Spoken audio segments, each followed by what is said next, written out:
Welcome, welcome, welcome. We've got Ask the Money Nerds. I've got my chief of staff, Amanda Stolba, or we just call her Stolba. I like that. I can handle that. All right, and today we're really going to be talking about housing. Like, should you buy a home? Should you rent?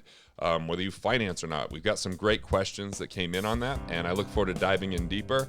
I will even share a little personal story as we go through this, but let's turn the time to you to ask these questions. Money can be complicated. Let a nerd help you.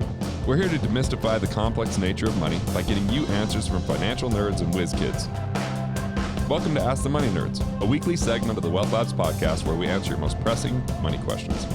Okay, our first one comes in from Carrie, and Carrie says, we're drowning financially. Not Carrie, my wife, right? Not Carrie, your wife. Cool. Different Carrie. That yes. would be concerning. Yeah. Your wife wrote in, and she has some questions. She has some questions from the nerds. Doesn't want to hear from me.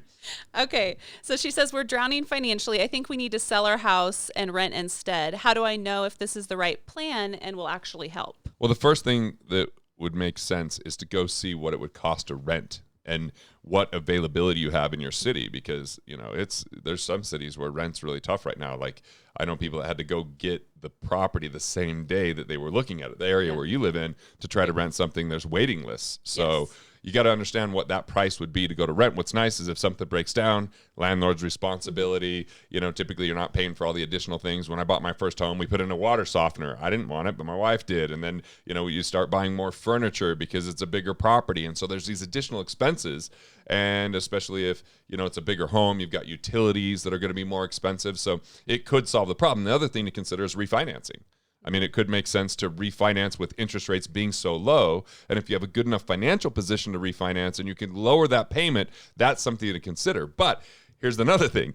If you have equity and you sell that property, you can now get that tax-free if you're in the United States, $250,000 per person. So if you're married, that's up to $500,000 of gain with no tax. Now you have that cash. Now you can take care of debts and pay those things off. For me, I told my wife, maybe we should sell our home right now because we're filming this from the cabin, which I would just love to live up here. And she's like, oh, but I love the neighborhood for the kids. And I'm like, well, let's just ask a ridiculous price. And if someone's willing to pay it because the market's so high right now, she's like, yeah, but then where would we move? I'm like, we could rent.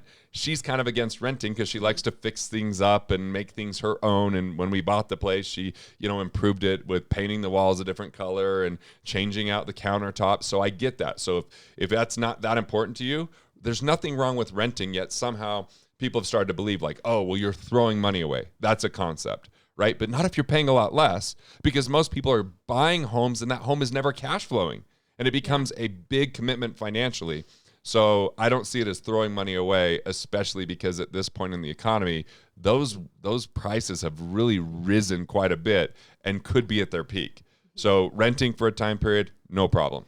And so what I'm hearing you also say is Carrie should consider lifestyle factors when she's deciding Totally. Whether to sell Quality or of rent. life. Yes. Right. So just even for me, having a property that I'm renting, like you said, I'm not taking care of the water heater if it breaks down. I don't have to shovel the driveway. And there are all of these other factors that I take into consideration. I love my neighborhood because it's walkable, and that brings me a lot of satisfaction in life. Yeah. And so there's a lot of great restaurants and grocery stores really close by there. Yeah. Yeah. So okay. Yeah, Carrie, just take into lifestyle, take in lifestyle factors into making your decision.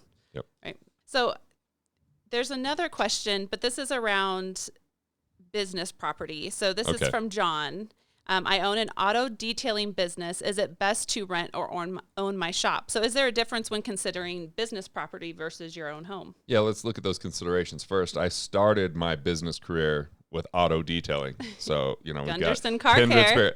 Garrett Gunderson's Car Care. I eventually renamed it Details because Garrett Gunderson's Car Care was a little lame. I get it. But yeah, so one thing you can do if you own a commercial building is a lot of times cost segregate it for tax depreciation purposes. So you can look at what the tax advantage is there, but you also want to look at the payment and the down payment. Now, if you're getting a lot of times an SBA loan, you might only have to put 10% down, especially if you're owner occupied and you're putting your business inside of there. So it depends on your area.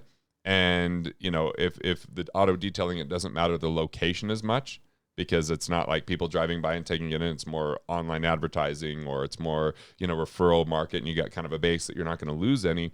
Now you just want to ask yourself, are you willing to be responsible for that property? We had a 45,000 square foot building I was a 45% partner in, And I remember the first storm that happened and there were issues with leaking. And I remember we built it and there were issues with even the build and the time frame. And it just started to consume my thoughts. And I worried about all these little things about the building.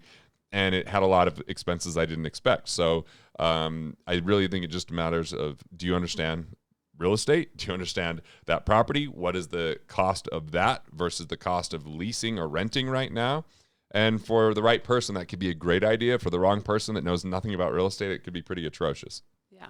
So earlier you had talked about refinancing. Yeah. Walk someone through what that looks like if they wanted to refinance their home. Well, if you want to refinance, there's a couple pieces. Number one, do you have equity? If you don't have equity and you owe more on that than it's actually worth, it's going to be harder to refinance because you might have to bring more money down.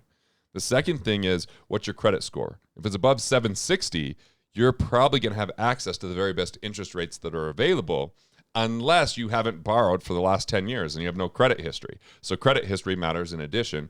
The third thing is collateral. So, if you're refinancing a car, you can get lower interest rates because you've got the car as collateral. A home, you got the home as collateral. So a lot of times you're going to get better interest rates. But the fourth is you have to make sure you have the right connections as far as the banks that you're using, because they might finance certain types of properties, like a commercial property, like the SBA. A lot of times you can put less money down, get a lower interest rate, a little bit harder to jump through their hoops, and it might take longer to get that loan, where maybe just a traditional bank might want double the amount of money down. So one of the tips or tricks is, if you're going to refinance a home, and before you had to put money down in order to, or maybe you didn't put enough money down, you paid private mortgage insurance. Because if you're not at 20% down, you have to pay that to protect the banks. Well, now if it's gone up, when you refinance, you might be able to eliminate that, and that's an immediate return.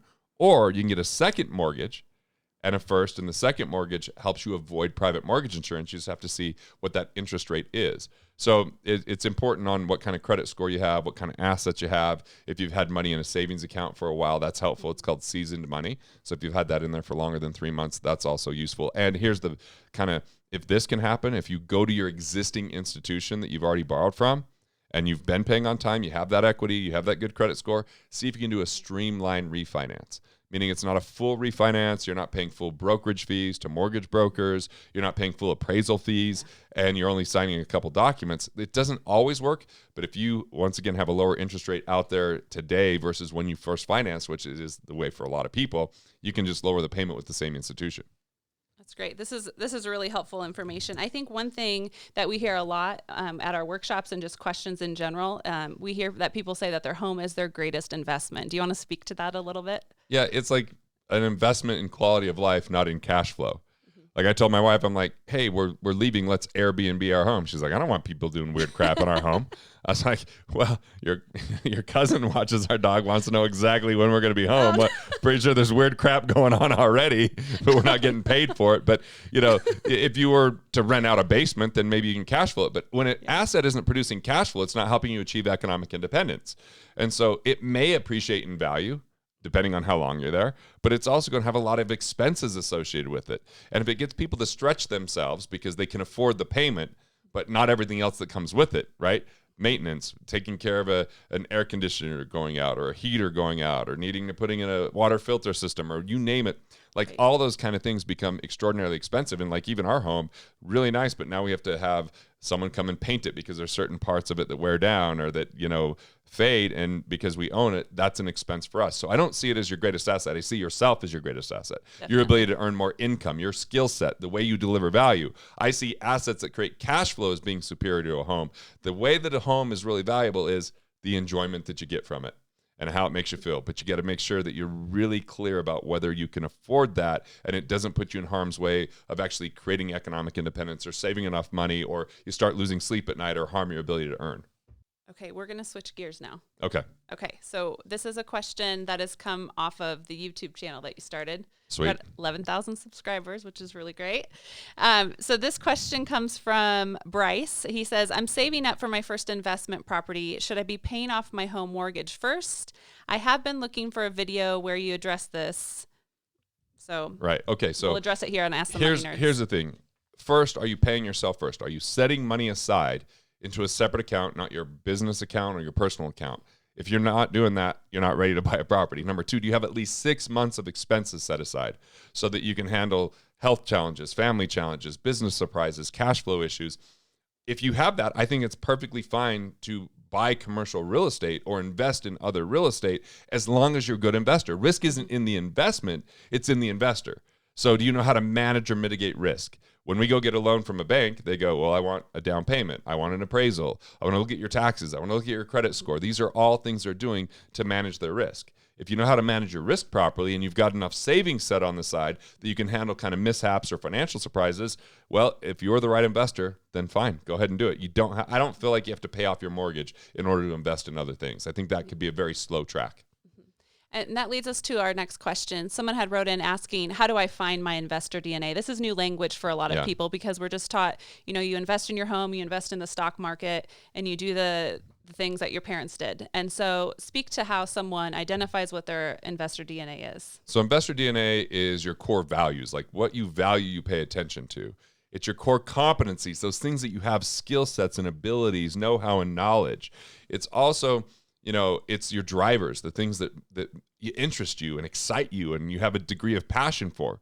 If we look at that and then we focus there, investor DNA is how we relate to an investment. Some people are phenomenal at real estate. They understand short sales and foreclosures. They understand how to do seller financing or fractionalized interest. Other people don't know anything about that. They don't have much deal flow coming their way. They don't have any interest. It just bores them. It kind of bores me, right?